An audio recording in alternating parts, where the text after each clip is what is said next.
Imagine waking up tomorrow morning. You grab your phone, open your investing app, and instead of stock prices, you see just 3 words: market closed. At first, you don't think much about it. Maybe it's a holiday. Maybe there's a technical problem. But then tomorrow comes. The same message. 1 week later, still closed. 1 month later, nothing. No opening bell. No buying. No selling. No trading. The world's biggest financial markets have simply stopped. Forever. The New York Stock Exchange, NASDaq, London, Tokyo, every major exchange, offline. So, what would actually happen if the stock market never reopened? To understand that, we first need to understand something most people get completely wrong. The stock market isn't just a place where rich people make money. It's one of the biggest engines keeping the global economy alive. Every single day, trillions of dollars move through these markets. People buy shares, sell shares, companies raise money, pension funds invest, banks manage risk, retirement savings grow, and millions of ordinary people don't even realize they're connected to it. Because even if you've never bought a single stock, your future probably depends on someone who has. Maybe your retirement fund, maybe your insurance company, maybe the bank where you keep your savings. The stock market is connected to almost everything. Now imagine, that engine suddenly stops. The first day, most people probably wouldn't panic. Life would feel surprisingly normal. People would still go to work. Coffee shops would still open. Restaurants would still serve food. Flights would still take off. Social media would be full of jokes about another technical outage. News channels would say authorities are investigating. Investors would assume trading would resume tomorrow. But tomorrow never comes. After a few days, the confusion would slowly turn into concern. People would start asking one question: if I can't sell my investments, are they actually worth anything? Here's the strange part. Your shares wouldn't disappear. If you owned Apple yesterday, you still own Apple today. If you owned Microsoft, you still own Microsoft. Nothing inside those companies changed overnight. The problem isn't ownership. The problem is liquidity. Imagine owning a beautiful house, but suddenly nobody is allowed to buy houses anymore. Your house still exists, but what is it worth if nobody can buy it? That's exactly what happens when markets disappear. Without buyers, there are no prices. Without prices, nobody knows what anything is worth, and that's where the real problems begin. Retirement funds would be among the first to feel the pressure. Millions of people depend on pension funds invested in stocks.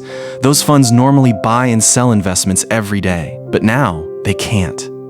People reaching retirement age may suddenly find that accessing their savings becomes much more difficult.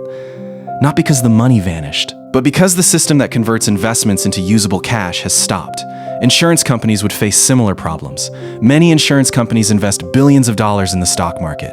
Without functioning markets, managing those investments becomes much harder. Banks would also become nervous, because banks don't just store money, they invest money. Stocks are part of that system. If nobody knows what those investments are worth anymore, banks become more cautious.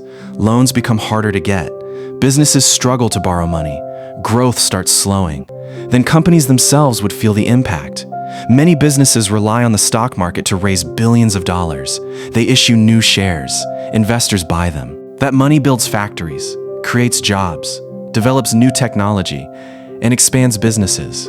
Without a stock market, that pipeline suddenly disappears. Companies would delay hiring. Construction projects would pause. Research budgets would shrink. Startups would find it much harder to attract investment. Innovation would slow down. The economy wouldn't collapse overnight, but it would slowly lose momentum. Confidence would begin disappearing. And in finance, confidence is everything. Because money doesn't move simply because it exists. Money moves because people believe the system works. When that belief disappears, people stop spending. Businesses stop investing. Banks stop lending. Investors stop taking risks. And economies slow down. After several weeks, governments around the world would likely step in. Emergency meetings, new regulations, temporary trading systems. Central banks would work with financial institutions to restore confidence. Private companies might even create alternative exchanges.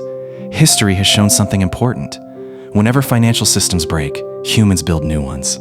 Because modern economies cannot survive forever without a marketplace where businesses and investors can meet. Eventually, a replacement market would almost certainly appear. Maybe different, maybe more regulated, maybe more digital.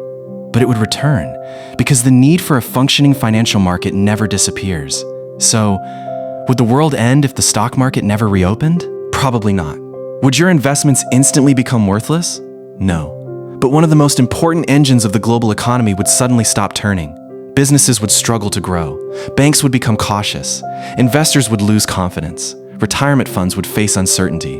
And slowly, the effects would spread into everyday life. Because the stock market isn't just about buying and selling shares. It's about trust. Trust that tomorrow, someone will still be willing to sate in the future. And without that trust, even the strongest economy can begin to slow. Maybe not in a day, maybe not in a week, but eventually, everyone feels it.